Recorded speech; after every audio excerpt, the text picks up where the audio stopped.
Recently, we did a charge test with some of the most popular launches in the last 2 months, and guess what? Today, it's time to train him.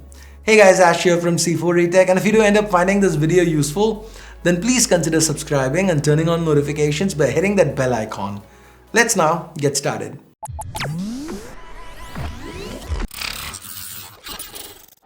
We have the same lineup of phones as before, so if you haven't seen that previous charge test video, here's a card to it, go ahead check it out.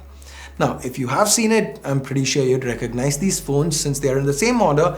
Left to right, it's the iPhone SE, the 2020 edition, the vivo X50 Pro, the OnePlus 8, the Realme X3 Superzoom, and finally the OPPO Find X2.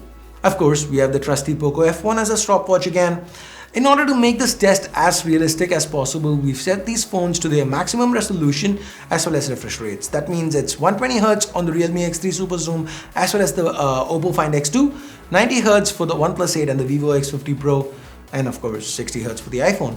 Same for the resolutions too. OPPO is at Quad HD+, the rest are at Full HD+, and of course iPhone HD+, that's the maximum. So yeah. Now this intro has dragged on long enough, so let's dive straight into the test. All the phones are at 100% and we've matched the brightness. Let's kick things off with some Instagram. Going to the Explorer page and setting it up so that we have a nice mix of photos and videos. And now with the magic of editing, let's jump forward 30 minutes and see how our phones are faring. Whoa, the iPhone as well as the X50 Pro, they've not lost a single percentage. The OnePlus 8 is at 98, the X3 Superzoom is at 97, OPPO Find X2 holding strong at 99. Let's now go on over to YouTube and let's binge watch some C4Retech videos. Okay, it's been an hour of YouTube. Time now to check on the percentages. The iPhone SE 2020 is at 90%, the vivo X50 Pro, it's at 94%, the OnePlus 8 92, the X3 Superzoom 90, and the Find X2 91. Despite having the smallest battery, the iPhone SE seems to be holding up just fine thus far. I'm guessing it's the 7nm A13 Bionic combined with that smaller and low resolution screen. That's basically the reason. Next, let's crank things up a notch with an hour of high octane Asphalt gameplay. Let's see how our phone's batteries are doing 2 hours 30 minutes into the test. The iPhone, it's at 77%, the vivo X50 Pro is at 87%, the OnePlus 8 84%, and both the Realme X3 Superzoom as well as the OPPO Find X2 are at 81%. I kind of expected this since the vivo X50 Pro does have the highest capacity battery at 4315 mAh. Next is the OnePlus at 4300 mAh, and finally we have the X3 Superzoom and Find X2 both 4200 mAh. Enough of Asphalt though, let's change things up with some PUBG. Well, we ran it for an hour straight, and at the end of it, here are the numbers. iPhone 55%, X50 Pro 76%, OnePlus 8 73%, X3 Superzoom 68%, finally Find X2 69%. Okay, this was kind of surprising since I expected the Find X2 to drain quicker.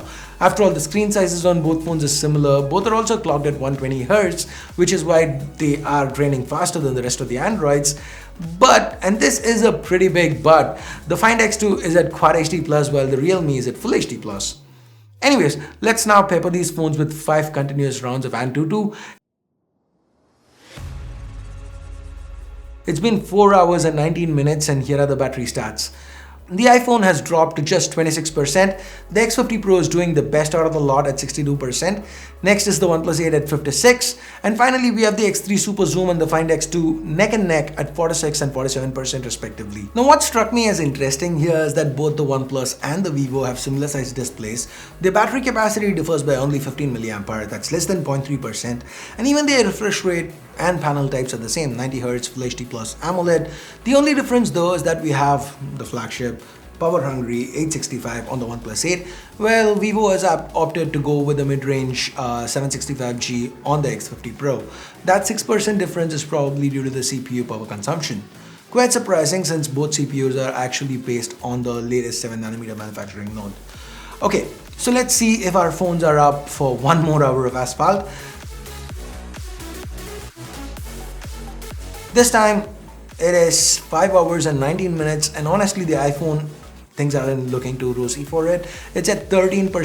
The X50 Pro, it's still got over 50% juice left. The OnePlus 8 has just dipped under the 50% mark. The X3 Superzoom and Find X2 are at 35 and 36% respectively. One more round of PUBG should be enough to finish off the iPhone. And yep, the iPhone SE, it gives up at 5 hours and 54 minutes. As for the rest, the X50 Pro still has almost half its remaining capacity. The OnePlus 8 is at 40%, while the X3 Superzoom is at 26% and the Find X2 at 29%. So let's now extrapolate the results. The vivo X50 Pro leads the pack 11 hours and 22 minutes. It's followed by the OnePlus 8, 9 minutes short of 10 hours. At third place is the Find X2, 8 hours and 20 minutes. And at fourth place is the Realme X3 Superzoom at 8 hours. The iPhone SE is an excellent phone, and like I said in my review, it's this abysmal battery life that lets it down. The X50 Pro wins this due to the lower powered SoC. The 90Hz Full HD OnePlus coming in second place was also something that I expected, but the Quad HD Plus AMOLED toting Find X2 edging out the Full HD LCD X3 Superzoom for third place. Now that was something that surprised me. What about you? Let me know in the comments below. Did you like watching this video? If you did, maybe you'd like these too. Hey, check them out. And before you go, how about hitting that like and subscribe buttons? Go on, do it. I guess that's it. Thanks a lot for watching, and I'll catch you guys in the next one. Bye-bye.